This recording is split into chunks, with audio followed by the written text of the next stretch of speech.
আপনারা দেখছেন নিউজ বাংলা। এলএনটিকে দায়িত্ব দিল সেতু নির্মাণ করার জন্য। এই যে গঙ্গা কি এলএনটি কি করে সেতু নির্মাণ করবে? আপনাদের প্রথম কথা বলি, ওইটা হচ্ছে জাতীয় জলপথ মুড়িগঙ্গা। মমতা ব্যানার্জিকে আমি চ্যালেঞ্জ করছি, জাতীয় জলপথের এনওসিটা দেখান। আমি মাননীয় মন্ত্রী সর্বানন্দ সোনোয়াল, ক্যাবিনেট মিনিস্টার মাননীয় এমএস শান্তনু ঠাকুরের সঙ্গে কথা বলেছি।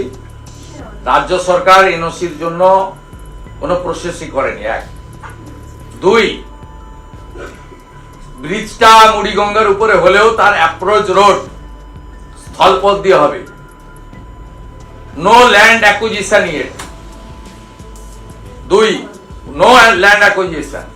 তিন, সয়েল টেস্ট নেই। চার, আরএফপি বানানো হয়নি। পাঁচ, কোন কাগজে, কোন চ্যানেলে, কোন পোর্টালে টেন্ডার নোটিফিকেশন হয়েছে আমাকে কপি দিন। No tender, no work order, nothing else.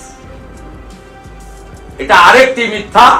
Deucha পাঁচামিতে 1 লক্ষ লোকের চাকরি বা তাজপুরে সমুদ্র বন্দর নির্মাণের মতো এটি আরেকটি ধাপ্পা। কপিল মুনির আশ্রমে গিয়ে এরকম মিথ্যাচার কেউ করতে পারে, আমি অন্তত কল্পনায় আনতে পারি না।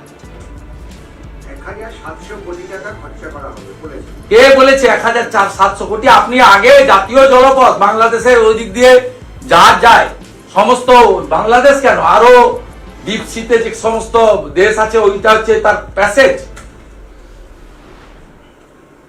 আপনি এনওসি চেয়েছেন, দিতে হবে তো রামেশ্বরমের মতো ফোল্ডার ব্রিজ করতে হবে।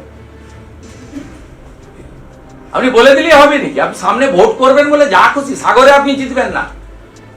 আর ওখানে রামেশ্বরমের মতো ব্রিজ বিজেপি করবে, ভারত সরকারের অর্থে করবে, জাতীয় জলপথ ইনল্যান্ড ওয়াটারওয়েজ করবে। আপনি করতে পারবেন না। আপনি ওয়ার্ক অর্ডার নেই, টেন্ডার নেই, জমি অধিগ্রহণ হয়নি, অ্যাপ্রোচ রোডে not a single decimal land acquired by the state government. আপনাদের বলেই যাচ্ছে পেমারুম, আপনারাও চালিয়ে যাচ্ছেন।